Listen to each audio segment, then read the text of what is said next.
When a teenager finally says, "Can I tell you something?" that moment didn't happen by accident. It was built slowly, through safety, patience, and the small ways a parent responds every single day. Some teenagers talk a lot outside the house, but go completely silent at home. Not because they hate their parents, not because they have nothing to say, but because somewhere along the way, they started feeling misunderstood, judged, ignored, or emotionally unsafe. And the painful part is this: many parents don't realize their child stopped opening up until the distance already feels huge. One-word answers, closed bedroom doors, fake "I'm fine," smiles that hide stress, conversations that feel forced. But teenagers who openly share their fears, mistakes, dreams, heartbreaks, and struggles usually have parents who do a few things differently. Not perfect parents, not rich parents, not cool parents, just emotionally safe parents. And these 5 things change everything. First, they listen without immediately trying to control the conversation. One of the biggest reasons teenagers stop talking is because every conversation turns into correction, advice, or punishment. A teenager says, "School has been stressful lately," and before they finish speaking, they hear, "You just need to focus more. When I was your age." That's because you spend too much time on your phone. So eventually, they stop trying. Because sometimes teenagers are not asking for solutions, they are asking for connection. A teenager who feels heard becomes more open. A teenager who feels dismissed becomes more silent. Think about this. How many adults avoid opening up to people who always interrupt, lecture, or judge them? Teenagers feel the same way. Sometimes the most powerful response is not advice, it's presence. "Tell me more." "That sounds hard." "I'm listening." Simple words, but they create emotional safety. Imagine a teenage girl coming home after a terrible day at school. She finally gathers the courage to tell her mother she feels left out by her friends. One parent says, "You're too sensitive, ignore them." Another parent says, "That must really hurt." The second response opens the heart. The first shuts it down. Teenagers remember how conversations make them feel. Not every problem needs fixing immediately. Some wounds heal faster when someone simply understands. And many teenagers don't need a perfect parent. They need a safe place to land. Second, they stay calm when their teenager tells the truth. This one changes everything. If a teenager tells the truth once and gets screamed at, humiliated, or emotionally attacked, they learn something dangerous. Honesty is unsafe. So next time, they hide things. Not always because they are rebellious. Teenagers who openly communicate usually have parents who can manage their emotions during difficult conversations. That does not mean they allow disrespect. It does not mean there are no consequences. It means they respond with wisdom instead of emotional explosions. Imagine a teenage boy finally admitting, "I failed my exam." He's already nervous, already ashamed, already expecting disappointment. If the response becomes, "You're lazy, you'll never succeed, what is wrong with you?" the real lesson he learns is not responsibility. The real lesson is, never tell them the truth again. But calm parents create honesty. A calm response might sound like, "I'm disappointed, but I'm glad you told me. Let's figure this out together." That sentence keeps communication alive. Teenagers are still learning emotional regulation. If parents lose control every time emotions rise, teenagers learn to avoid vulnerable conversations altogether. And here's something powerful to remember. A teenager who confesses mistakes to you still trusts you. That trust is fragile. Protect it carefully. Because fear may create obedience for a moment, but safety creates honesty for years. Third, they make time for connection outside of discipline. Some teenagers only hear from their parents when they are in trouble. "Clean your room. Study harder. Stop doing that. Why are your grades dropping?" Over time, the relationship starts feeling like a constant correction instead of genuine connection. And when connection disappears, communication slowly dies too.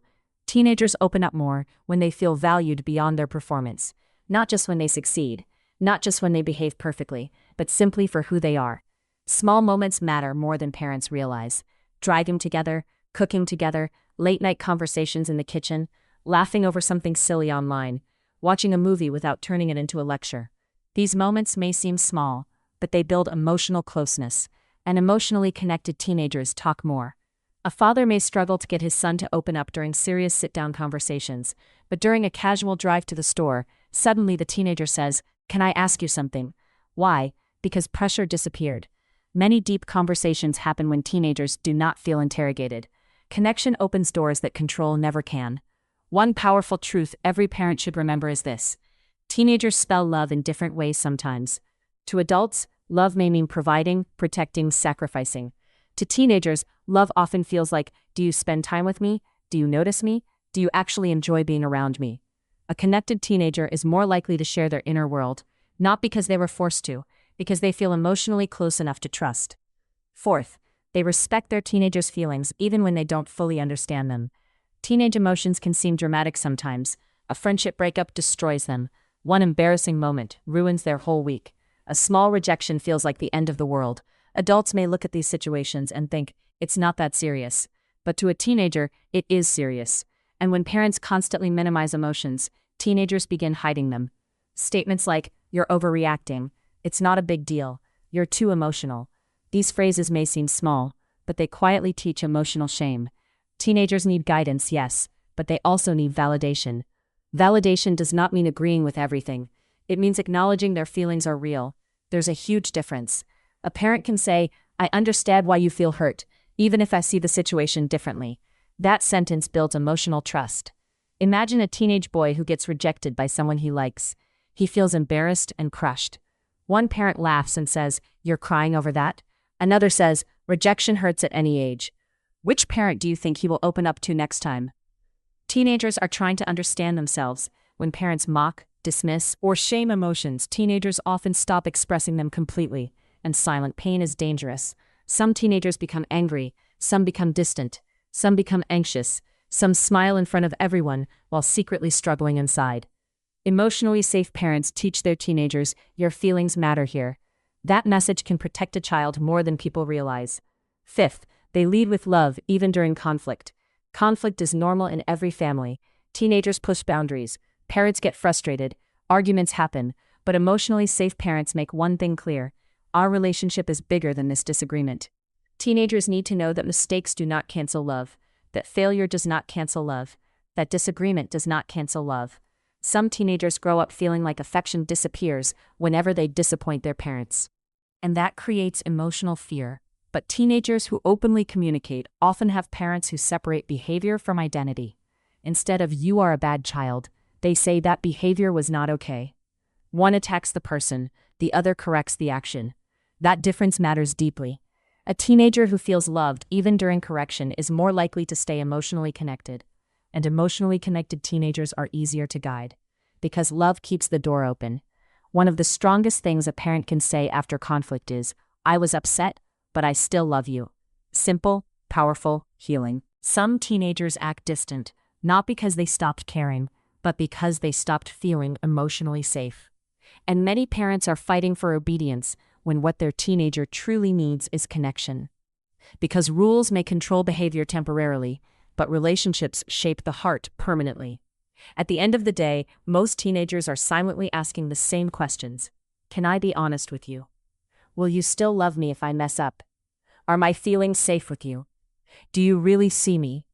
Can I come to you without fear? And the parents who create that safety often become the people their teenagers trust for life. Not because they were perfect, but because they were emotionally available, because they listened, because they stayed calm, because they made time, because they respected feelings, because they led with love. And sometimes, one safe conversation can change the entire future of a child. So if you're trying to rebuild communication with your teenager, don't lose hope. Even small changes in the way you respond can slowly reopen a closed heart. A teenager may forget many lectures, but they never forget how safe you made them feel. If this message spoke to your heart, take a moment to like, share, and subscribe so more parents can hear what many teenagers are unable to say out loud. And remember this: the goal is not to raise a teenager who fears you. It's to raise one who trusts you enough to come back to you when life gets hard.